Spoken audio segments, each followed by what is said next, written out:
What we're looking at here is a Russian tank trundling along somewhere close to the front lines in eastern Ukraine. These Mad Max-style vehicles might look primitive, but turtle tanks, as they've been nicknamed, are Russia's best answer to the question of how to protect against drones. And that is a problem that every army is going to have to solve sooner or later.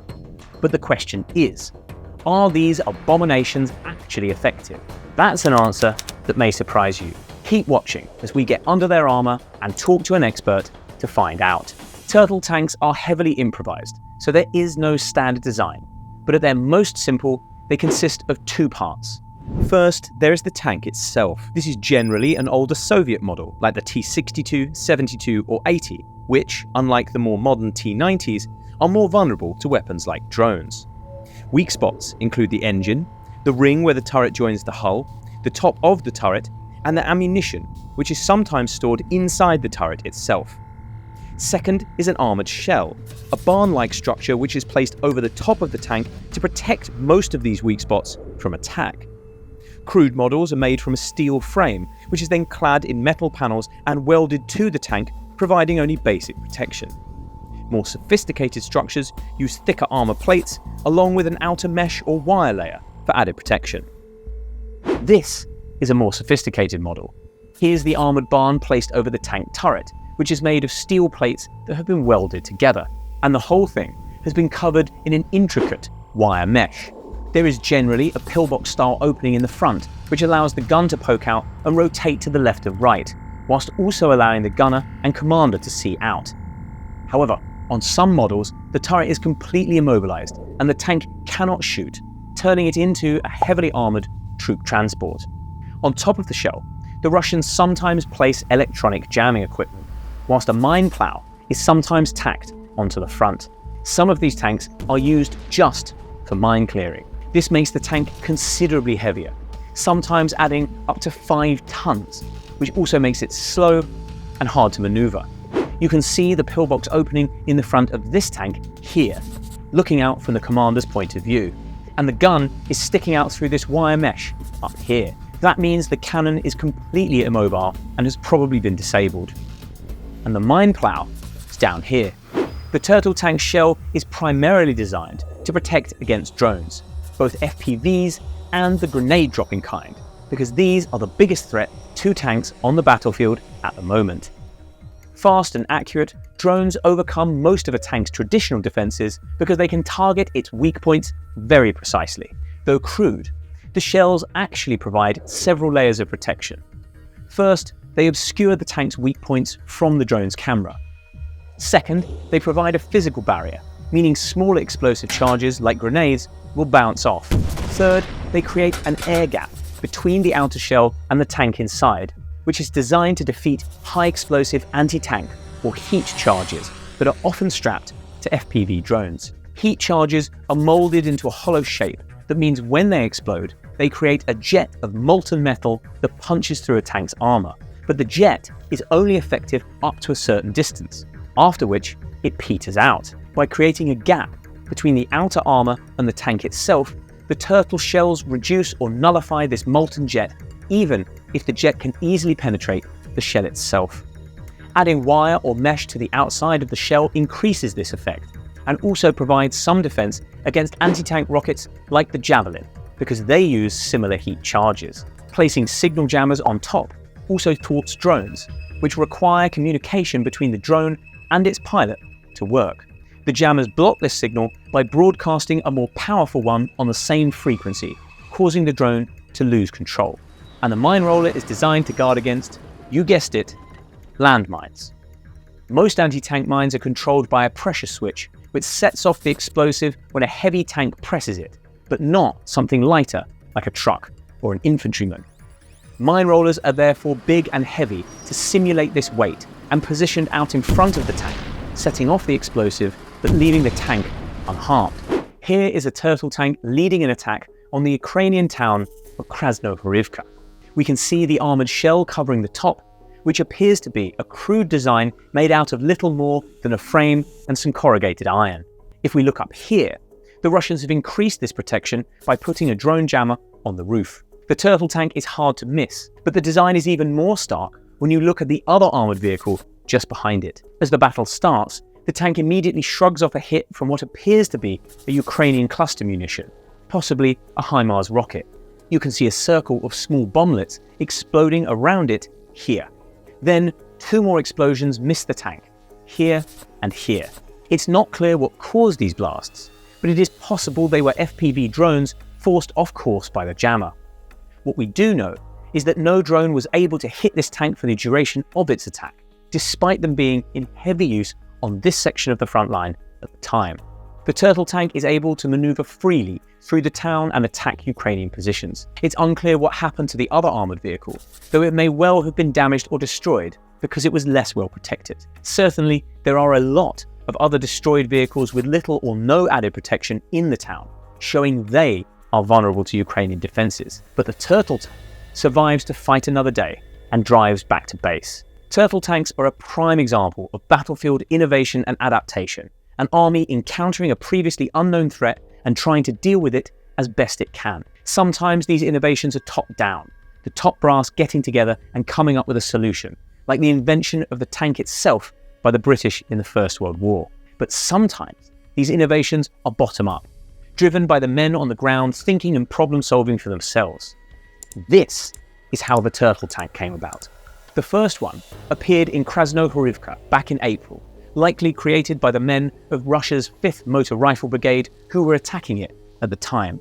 These men had spent months watching their comrades assault the nearby Ukrainian stronghold of Avdiivka in what turned into one of the bloodiest battles of the war. In 4 months, Russia lost 400 tanks and armoured vehicles along with thousands of men, many of them blown to bits by drones. Clearly, the 5th Brigade took notes, keen not just to avoid a bloodbath, but also to preserve their tanks, which were turning into a scarce resource. They invented the turtle tank. When it worked, it didn't take long for other Russian brigades to take notice and copy them. Soon, they sprung up on the battlefields of Chasiv Yar and Kharkiv. To be clear, we're not suggesting the turtle tank is some stroke of genius. Clearly, they're very basic, improvised from whatever the Russians had at hand, contributing to their Mad Max aesthetics. Each design is slightly different, suggesting troops aren't sharing notes, and it's more a case of monkey see, monkey do. And their protection is far from foolproof. Even the best ones leave the tank's tracks exposed, meaning they can be disabled and then destroyed, whilst Ukrainian drone pilots have quickly adapted to finding the weak spots in the shell itself. The tank is also only as good as the crew using it, as you can see in this footage of a turtle destroying itself on landmines despite being equipped with a mine roller. But point number 1 is that the Russians are now innovating, even if they're not doing it very well. The Ukrainians still innovate better, but the Russians are working to close the gap, and it is yielding results.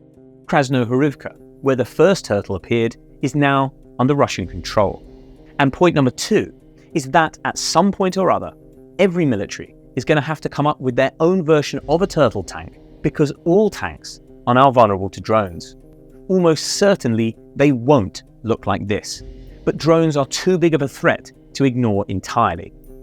We went to an expert to find out more. My name's Hamish Brecon-Gordon. I'm a former British Army officer, former tank commander and commanding officer of the 1st Royal Tank Regiment. Yeah, this is what's been termed the Russian turtle tank. Sort of looks a bit like a turtle. You can see on the front they've got a mine plough, which will set off any mines it comes to. The turtle-type skin around it is for defence against drones, which is the main threat to tanks in the Ukraine war at the moment. Although it sort of makes a tank impervious to potentially drone attack, it means it's very difficult for it to fire the main armament. And when you think, tanks are based on a trilogy of firepower, protection and mobility, protection might well be improved by having the armour around the top of it. The firepower is much diminished because in fact you can virtually only fire the tank straight ahead. First, I wanted to know what Hamish thinks of the turtle tank. I don't want to dismiss it as being a bit of a gimmick. We have seen in the conflict in Ukraine the utility and the ubiquitousness of drones. There are thousands of pictures of tanks being destroyed by first-person view drones, tiny little drones dropping explosives through hatches and blowing tanks up. And it took a while for, I think, tank crews on both sides to realise this. We've seen iron cages put on the top. In the last 6 months or so, we've seen, the development of these turtle tanks. And I think it is the Russians have lost so many thousands of tanks to drones. And the Russian tanks are very susceptible because they store their ammunition openly in the turret. In Western tanks, and British tanks, Challenger 1 and Challenger 2 that I spent my life in, you store your ammunition in what we call armoured charge bins. So if you chucked a grenade in there, you might well injure the crew, but you wouldn't set off the ammunition, which is happening in Russian tanks. So this seems to be an extreme measure to counter that particular threat. I expect the additional armour they put on, will defend against drones and will defend against small arms fire. But a tank already has thick armour to do that. But its restrictions, to me, seem to be more restrictive than actually a benefit, because you can't manoeuvre the main armament, the 125, 126 millimeter Russian gun, to its best effect. It will be a balance between whether this addition is a beneficial or not. Next, I showed Hamish the tank in action. Right, what we're looking at here is combined arms tank and infantry attack.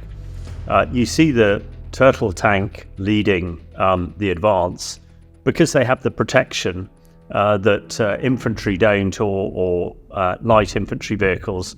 The idea to have the tank moving forward with its weight of firepower, not only from its main armament, 125 millimeter in this case, but its machine guns, also the ability for that additional armour, the turtle armour as it were, to provide protection against drones, which are the biggest threat to tanks in the area.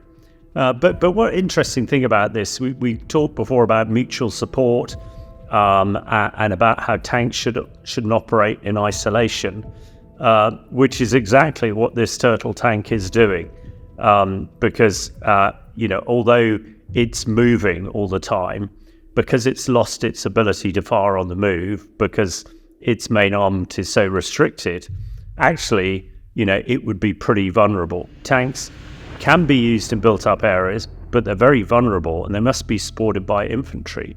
You can see it sort of going into alleyways backwards and forwards. I expect this is because the crew are pretty disorientated, because the vision out of a turtle tank will be incredibly limited by sticking to the roads. That is what one would expect, and you see it coming under fire there because it's doing the obvious thing, not using the ground and the terrain to protect itself. And although much vaunted on Telegram and on the internet, we haven't really seen them, made a huge impact. And I think, the clip we've just seen really demonstrates why, in isolation, doing the obvious and the inability to fire on the move means that they're little more than a sort of moving pillbox. If that's the case, why are the Russians using them? Tank warfare in Ukraine has been extreme, and the losses, particularly on the Russian side, have been unbelievably large. Plus of 4,000 tanks have been destroyed in over 2.5 years. Now, if I was a Russian and being told to get into a tank, I would be questioning whether that's really a sensible thing to do. The Russian sort of tactic for warfare in Ukraine is one of attrition. It's sort of First World War type stuff. It's throwing soldiers and armour into the meat grinder. They seem to think they've got an endless supply, and they think that they will overcome the Ukrainians eventually because of their massive numbers. And mass is important. The Second World War was won by the Allies because we had massive armour. We had 60,000 Sherman tanks. These were fairly basic tanks, easy to use and easy to maintain and repair. Whereas the Germans focused on very sophisticated, very difficult tanks to work, the Tigers and the Panthers. And they only had, thousands, couple of thousands of them, and were overwhelmed. So I think it's a bit of both. Reduce the attrition rate, but also perhaps to their tank crews. But from what I understand, the biggest problem they have with tank crews and with soldiers in general is training. Now, when I was just training as a tank commander a long time ago, I trained for about a year before I was proficient. And then training as a commanding officer took many more. I spent 25 years in tanks and was reasonably proficient at the end of it. Now, from what I understand, Russian tank crews are getting weeks of training. I expect they barely know how to fire the guns that they've got there. And if anything goes wrong, they're completely useless. And if you're so fixated in a tank by just doing the basics like firing the gun, actually maneuver, trying to get to an advantage and surprise the enemy is way beyond you. So I think the Russian High Command are trying to do all they can to sort of hold on, which they're hoping there might be some sort of peace on current borders, which I think is unlikely. So I think this is another example of how the Russian army is about to go backwards at a rapid rate, focusing on things that probably are not important and won't help them go forward in Ukraine at the moment.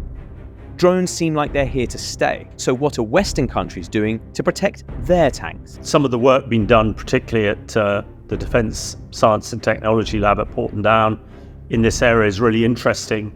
The challenge I think you have with drones that there's so many of them. My own experience when I was with the Peshmerga fighting ISIS back in 2015, 2017, the Peshmerga are the Iraqi Kurd military. ISIS were flying drones over us and trying to drop hand grenades. The only defense we had was small arms fire. And I remember one occasion near Mosul, guys fired thousands of rounds at this ruddy thing and didn't knock it down. They might have damaged it because they didn't drop the hand grenade. But it's not a very effective way. I think what the British military science community are looking at is lasers. Large laser called Dragonfire has been developed for Navy ships to take out down missiles and big drones, and that seems very effective.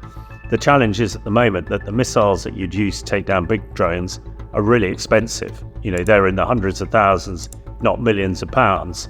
And you don't want to use that to take down a $500 drone sort of thing. There was a briefing very recently coming out of Porton Down of a drone capability that would fit on a tank that could not fire lasers, hundreds of times in short succession at sort of, a pound a shot type of thing, $1 a shot. And that seems to be really efficient. So I think having a hard kill like that rather than a soft kill of armour seems to be the most effective way, because it then won't denude the tank's other capabilities of protection and firepower and mobility. And the other way I think people are looking at is through electronics.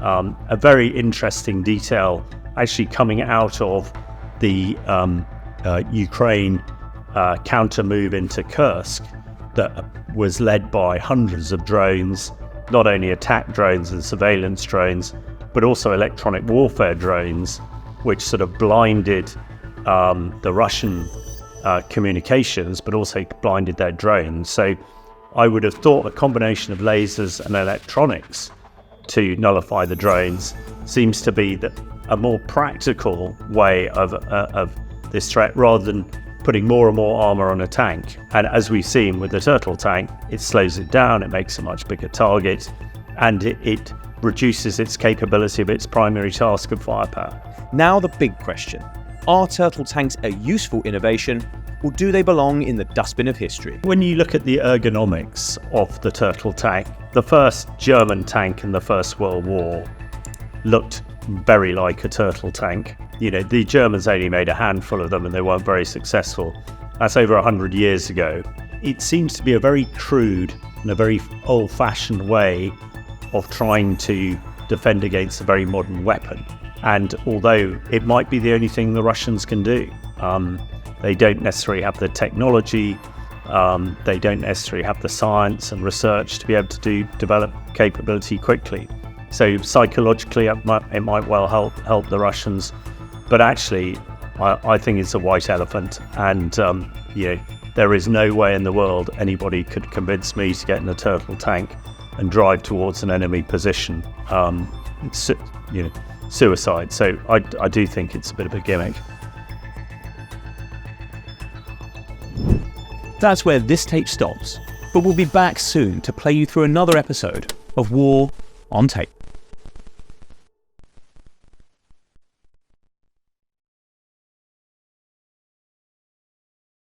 Hey everyone, thanks for watching. If you want more videos like this in your feed, don't forget to hit the like and subscribe to our YouTube channel.